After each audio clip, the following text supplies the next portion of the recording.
lovelies. I hope everybody is having a wonderful Monday. I hope all of our mothers had a wonderful Mother's Day. I am Terry True Crime, and welcome to Midday Missing. Here we highlight current missing person cases that need more attention. Now, if you joined us here from our couch court, oh my God, I can't even talk. From our couch court with Llama, glad you're here.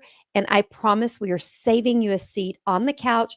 And after this episode, we will bounce you back to the Karen Reed trial. Do not worry, you will not miss anything. And I hope you made it in one piece. Okay. Now, if you did not join us from Couch Court with Llama, I am going to tell you, you want to go and join Llama over on Couch Court, where Llama and a few opinionated co-hosts, they are breaking down the wild moments from the Karen Reed trial. Okay. Every day, 8:30 a.m. Eastern or whatever time court starts. Now, as I tell all of you, these cases are hard. Okay. They are. We know that. But hold on, because today's just as rough and in some ways rougher. So, Lake Odessa, Michigan, it's a charming little village town where people, guys, they still smiled at each other in the grocery store, and the neighbors all greeted each other by name. I think that's amazing. I could not live someplace like that because I have too many skeletons in my closet. Now, for 18-year-old Devlin Tait, it was home. It was a place filled with familiar routines and the comfort of family.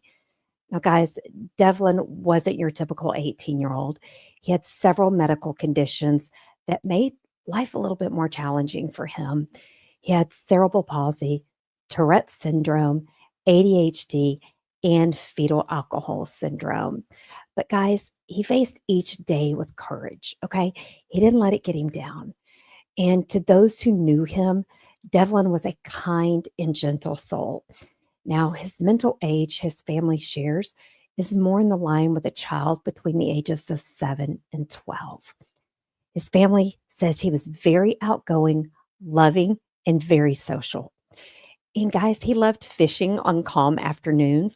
He loved attending church and walking around town. It was all part of his routine. And guys, it was a sense of independence he had grown into. And it made him feel connected and part of his community, which, guys, that is so important when individuals are struggling with these kind of, health issues. Now, on the morning of Monday, April 21st, 2025, yes, guys, April 21st, 2025, Devlin followed his usual routine. He got up, he walked into town, and guys, this is something he did almost every day. Now, he stopped at Carl's supermarket where surveillance captured him entering around 8:21. He was wearing a black zip-up hoodie, a white t-shirt, blue jeans, and black cowboy boots. But guys, sometimes after that, Devlin disappeared. By that evening, panic had set in. Devlin always came home between 6 and 8 p.m. Okay. He was reliable like clockwork. But guys, this time he did not return home. His family reported him missing at 10 p.m., and the Iona County Sheriff's Office began their investigation. Guys, today is May 12th. And since that day in April, there have been no confirmed sightings, no phone activity, no social media posts, no banking records. Guys, it is as if he vanished into thin air. Now, behind the scenes, his family has been doing everything they can. They've sold t-shirts and signs. They've held their own search parties, and they are organizing a bake sale on May 18th from noon to 4 p.m. to raise funds for a reward. Now, the community has rallied, but law enforcement's updates have been minimal. Now, guys, I wanted to say it's frustrating for so many that law enforcement doesn't give as much information as we would like them to. I always try to remind all of us sometimes they have to play things close to the vest. But damn, I wish they could find a way to share more with the family. Okay. Devlin's family did share some concerns that may add context. He had recently been bullied by local high school students, but he never said he felt unsafe. Law enforcement are aware of this and they know the individuals. Okay. He has also had expressed an ongoing desire to meet his biological mother who lives in Arizona. Guys, for over a year, he had talked about her often. The biological mother has been contacted, but says she has not heard from Devlin. Additionally, he had some recent legal troubles, which may have added emotional stress in the days leading up to his disappearance. But guys, his family says Devlin did not run away. Okay. He had too many routines, too many familiar touchstones. He was not a threat to anyone. He was simply loved. His family said he is a sweet kid and they miss him deeply. Devlin is not dangerous. He just has a younger mind, and they've said we are thankful for everyone who is helping us look for him. Now, they've launched a public Facebook group called Help Find Devlin Tait, where updates, flyers, and event announcements are shared. Their hope is that someone somewhere knows something, that someone saw a face they didn't recognize or heard something that didn't feel right, that someone will speak up. Guys, I am begging you on behalf of everyone. If you have information about the whereabouts of Devlin Tait, please contact Iona County Sheriff's Office at 616 527 5737. Let's keep sharing Devlin's name. Let's keep looking, guys. He matters. Let's share his missing person flyers that will be posted on our Facebook page. Guys, it's been, several weeks. Let's help this family get answers. We don't want this to turn into months or years. Now, if you know of or have a loved one missing and you're interested in having their story featured on an upcoming episode, or if the family members want to join us for a live interview, you can contact us by emailing Amy at tcwtmedia.com or me at Terry at tcwtmedia.com. Or, guys, just send us a direct message on our Facebook page. Me and Amy are in there all the time. Okay, now, Ian Goldie was a 39-year-old man known for his kindness and determination to turn his life around. He had recently moved to Iron Mountain, Michigan after spending over 20 years in, I think it's Escanaba. I'm going to just go with Escanaba, okay? With a new apartment secured in hopes of reconnecting with family, Ian's life appeared to be in an upward swing. But on January 29th, 2023, he vanished, leaving behind a trail of unanswered questions and a heartbroken family still searching for answers. Originally from Michigan's Garden Peninsula, Ian was close with his family. Guys, he's described as friendly and social, and he was working on rebuilding his life after some difficult years. Just days before his disappearance, Ian left his apartment on Norway Street in Iron Mountain. He checked into the Quality Inn in Escanaba using a false name, a detail that would raise red flags later in the investigation. He told his mother via text that he had an issue with his bank card after visiting the nearby Bark River Casino, and he asked her to order him a pizza to his hotel room. Now, on January 29th, Ian texted his teenage son, telling him he had a ride lined up to visit family in the Garden Peninsula. Guys, that was the last known contact Ian made. He never showed up to meet his relatives.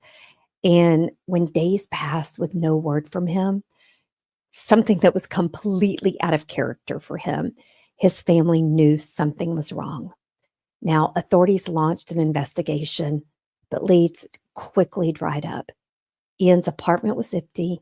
His phone went dark after that final message. Now, police departments from Iron Mountain, Escanaba, Delta County, and even tribal authorities from Hannahville worked together on the case, chasing down tips and checking surveillance footage. But, guys, no new evidence has surfaced, not a single confirmed sighting. There's been no activity on that bank account, nothing. Guys, friends did note that Ian had seemed paranoid at times before he went missing, but he was clearly trying to get his life back on track. He wasn't running from anything. As, as far as his loved ones could tell, there was no reason for him to disappear. He was planning a future. His disappearance was sudden and deeply troubling. Now, Ian's family continues to hold out hope. They've pleaded with the public for information, organizing search efforts, and keeping his story alive. Police have confirmed the case remains open and active, but that they need new leads. Guys, I want to know why he checked in under a different name. That leads me to believe that he didn't want somebody to know something, and I wish we had more information, but we couldn't find anything. But anyone with information about Ian Clinton Goldie's disappearance, we urge you to contact the Iron Mountain Police Department at 906-774-1234. Guys, even that smallest tip could bring Ian home. Guys, someone somewhere knows something, okay? He didn't just vanish into thin air, because that's not possible. Now, since we're spotlighting a recent missing person case out of Michigan, we thought it was the right time to revisit the case of Amber Arnett, a story we first covered on Midday Missing on October 30th, just last year. Now, ahead of today's show, we reached out to Amber's mother for any updates or new developments.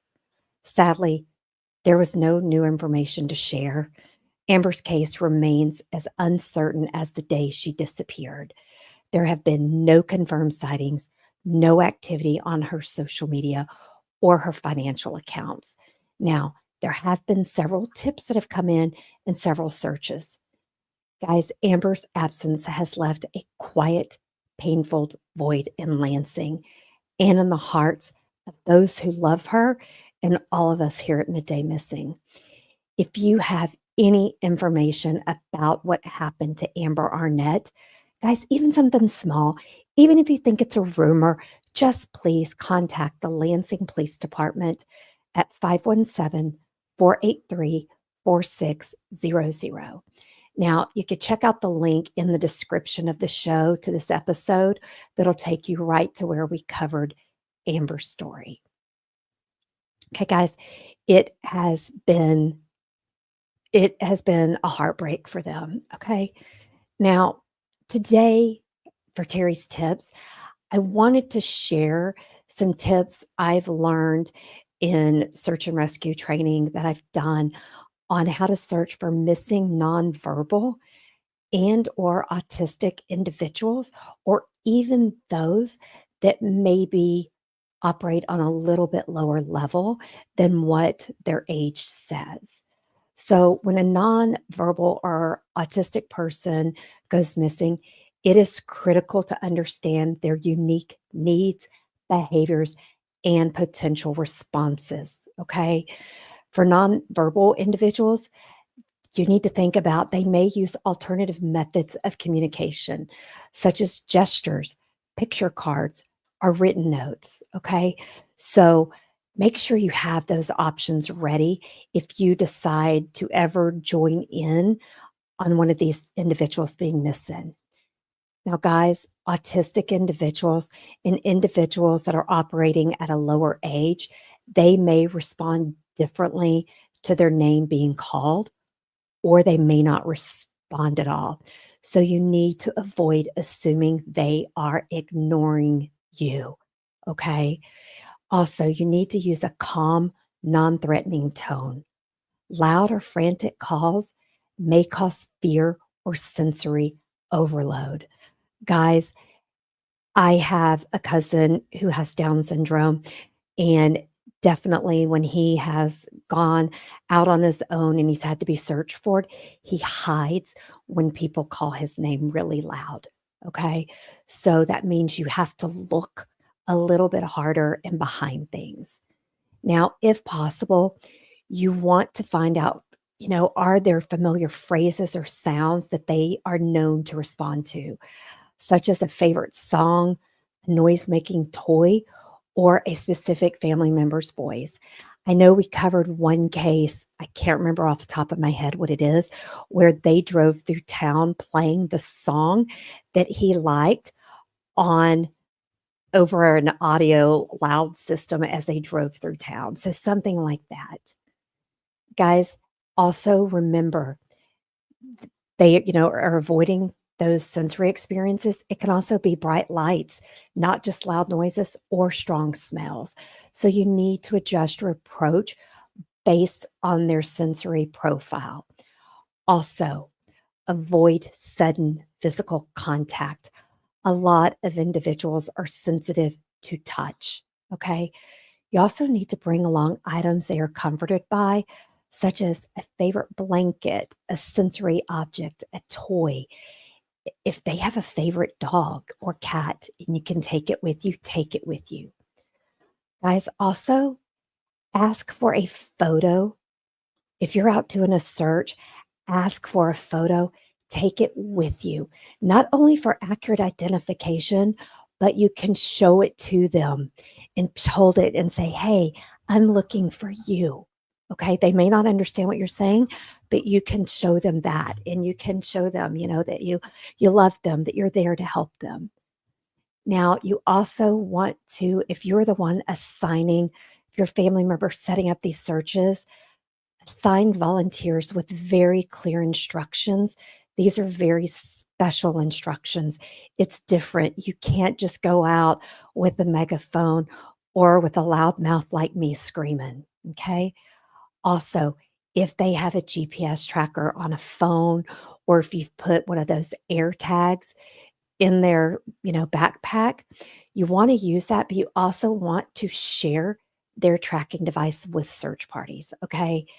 Also, gather as much information from the family members, caregivers about their favorite places, fears, and triggers. Okay. It is important. Also, guys, find out if it's the first time if they've gone off. Guys, this also relates to the elderly. Okay. See if they've gone out before. Where have they gone? Where have they been found before? My cousin we have a big firefighter family. His dad was a firefighter before he retired. He would go to fire stations, or if he heard a fire truck, he would try to follow them, okay? Also, do not overwhelm them with questions or loud noises once they are found. Don't try to grab them, put their arms around them. Just sit there quietly with them. Use your phone to call somebody that knows them personally and tell where you're at, okay? Make sure you use calming words, okay? Doesn't mean you talk to them like they're a baby, okay? Just calming words, familiar phrases if you know it. But guys, also just your silence. If they are stressed, show them the picture, do a heart sign, and just sit with them, okay? Just sit with them. Guys, when individuals go missing, that have these situations. Shanka, I see that you take pics of BB every day she goes out alone. Thank you, because it's important. It is so important because a lot of times they're hiding from the search efforts, okay? They they think differently. They hear the loud noises, they hear police sirens. You know, I will tell you, and please, guys, don't shame me for this, but we just found the greatest things for our dogs that I'm getting one for my grandkids that they go on a dog tag or like on a dog collar, but they also attach to a backpack. You put the person's name, but there's a special QR code. And if anyone scans that QR code, the owner of that tag gets an exact location of where they are. So it's out there. It's called Buddy Tag. You can get them for humans. It doesn't have to be just for your fur babies. I like that if someone scans it, I find out where they are. But it also, you can put in there what name they go by. You can put a lot of information in that would help somebody. So they maybe have something like that. I don't know. But I just know I'm ordering them for my littles. Okay. So it's more challenging when they are in this special category. Okay. And guys, don't think, I have heard people, and I'm going to try not to cry. I have heard people say, well, they do it all the time. That family should just lock them up in a place. They have special needs. They just need to do that. No, guys. No, guys. Okay. No, it's better for them to be home when they can. And you just need to have compassion and empathy and realize it happens. Okay. And if that's your thought process, keep it to yourself and stay home. Okay. Just stay home. Now, I want to thank you all for joining me today. Now, I need to let y'all know we are planning on Wednesday for Midday Missing. I'm letting you know ahead of time, it will not be me. I believe it's going to be Llama over from Couch Court at Llama who's going to be covering for me. I am going to be going to Houston because it's Monkey Butt's band concert. So, guys, please send good vibes for me because sixth graders' first band concert sounds like my ears are going to hurt. Maybe not. Okay. But guys, you can join our Facebook group. That is where we will post all of our missing person posters as well as share other posters. You can also share stuff there that you've checked out. We'll check it out.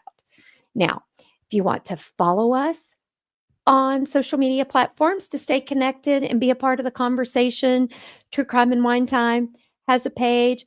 Terry True Crime, you can come and see all of my nonsense. Also, Jasper is over on Instagram as Jasper the Friendly Goat. We are putting a camera in his new house. So people will be able to see more photos and things of him.